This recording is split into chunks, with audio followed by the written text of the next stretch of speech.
Max अस्पताल पटपड़गंज ने neuro और स्पाइन तकनीकों में उन्नतियों पर जन जागरूकता सत्र का आयोजन किया। न्यूरो सर्जरी के गतिशील क्षेत्र में लगातार नवाचार उपचार पद्धतियों में क्रांति ला रहे हैं और रोगियों के परिणामों को बेहतर बना रहे हैं। जटिल न्यूरोलॉजिकल और स्पाइन डिसऑर्डर के समाधान के लिए अत्याधुनिक मिनिमली इन्वेसिव तकनीकों की नवीनतम प्रगति को उजागर करते हुए मैक्स सुपर स्पेशलिटी अस्पताल पटपड़गंज के डॉक्टरों ने आज एक जन जागरूकता सत्र का आयोजन किया।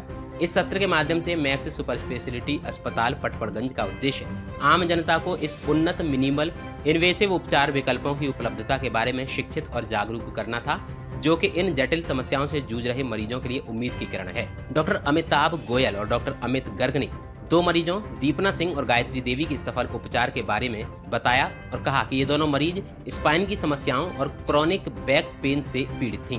उपचार के बाद दोनों अब स्वस्थ और बेहतर जीवन जी रहे हैं। मामले की जानकारी साझा करते हुए मैक्स अस्पताल पटपड़गंज के न्यूरो सर्जरी विभाग के principal director doctor Amitabh Goyal ने कहा कि दीपना सिंह को 2 पहिया वाहन से गिरने के बाद L2 वर्टेब्रा के बर्स्ट फ्रैक्चर की समस्या हुई थी। इस फ्रैक्चर में वर्टेब्रा की ऊंचाई में कमी, कॉर्टिकल ब्रेक और रेट्रोपल्शन दिखी, जिससे वेंट्रल थेकाल सैक पर दबाव पड़ रहा था।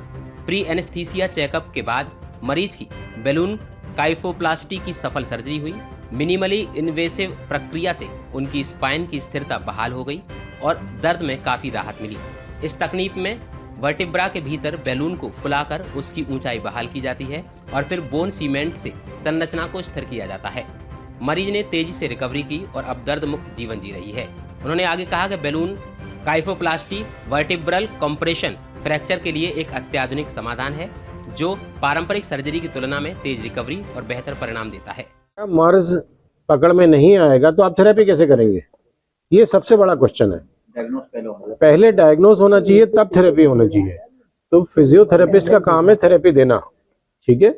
बहुत सारे फिजियोथेरेपिस्ट हमारे संपर्क में हैं, रहते हैं और हमसे बात करते रहते हैं, पेशेंट की कंडीशन और प्रोग्रेस डिस्कस करते रहते हैं, लेकिन उनका प्राइमरी काम डायग्नोज करना नहीं है।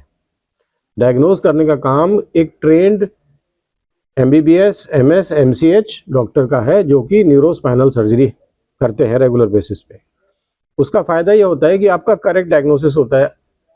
ये सभी लोग जानते हैं कि अगर आपका डायग्नोसिस करेक्ट हो गया तो आपका 90% प्रॉब्लम सॉल्व हो गई। मतलब क्योंकि हर जगह हर किताब में ये लिखा है कि इस मर्ज की ये दवा है, इस बीमारी को इस तरीके से ट्रीट करना चाहिए, लेकिन वो डायग्नोसिस को पकड़ पाना वो बहुत इंपॉर्टेंट है। अगर डायग्नोसिस बन जाएगा तो आपका इलाज ठीक से हो जाएगा। ये बहुत बेसिक सा समझने की चीज़ है। अब रहा स्पाइन से हटके मैं थोड़ा सा 2 मिनट आपको ब्रेन के बारे में भी बताता हूँ, because we both of us are neurosurgeons. तो ब्रेन ट्यूमर एक ऐसी गंभीर समस्या है जिससे ब्रेन ट्यूमर के नाम से लोग एकदम डर जाते हैं कि अब तो ब्रेन ट्यूमर हो गया, अब क्या होगा।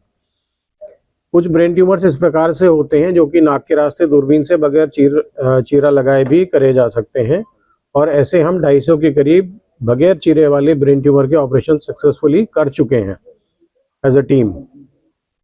Director in the Max hospital and head of the department. मैं डॉक्टर अमित गर्ग हूँ, senior consultant in the neurosurgery department Max hospital. हम यहाँ पे अवेयरनेस प्रोग्राम के अंदर ब्रेन एंड स्पाइन की जो भी तकलीफ़ें हैं उनकी अवेयरनेस प्रोग्राम के लिए एक प्रेस वार्ता करने के लिए आए हैं। आज के समय में जो स्पाइन की प्रॉब्लम्स हैं, चाहे वो बैक एक है, चाहे वो सर्वाइकल स्पाइन है, चाहे लंबर स्पाइन है, वो बढ़ती जा रही हैं। उसमें सबसे बड़ा जो कारण है वो हमारा लाइफस्टाइल है। जिस तरह से हम लाइफस्टाइल चेंजेस हम नहीं कर पा रहे हैं जो हमें करनी चाहिए। बहुत सिटिंग आवर्स बहुत ज़्यादा बढ़ गए हैं हमारे, और जो हमारा जो डेली मिनिमम रूटीन एक्सरसाइज होना चाहिए वो बिल्कुल ख़त्म हो गया है। साथ ही ओबेसिटी बढ़ती जा रही है। तो इन कारणों से ये बैक की प्रॉब्लम्स, बैक पेन हो गया, बढ़ता ही जा रहा है। तो हम यही कहना चाहेंगे कि अगर इस तरह से कोई भी प्रॉब्लम होती है तो आपको एक सही जगह पे एजुकेटेड डॉक्टर जैसे न्यूरोसर्जन्स होते हैं, they are specialised in the spine problems, उनके पास जाना चाहिए और अपनी प्रॉब्लम को डायग्नोज करके राइट टाइम पे उसका ट्रीटमेंट करना। इस अवसर पर अस्पताल की उपलब्धियां बताने के लिए अनेक चिकित्सक तथा अस्पताल के अधिकारी उपस्थित रहे। निधि न्यूज के लिए अक्षय गुप्ता की रिपोर्ट।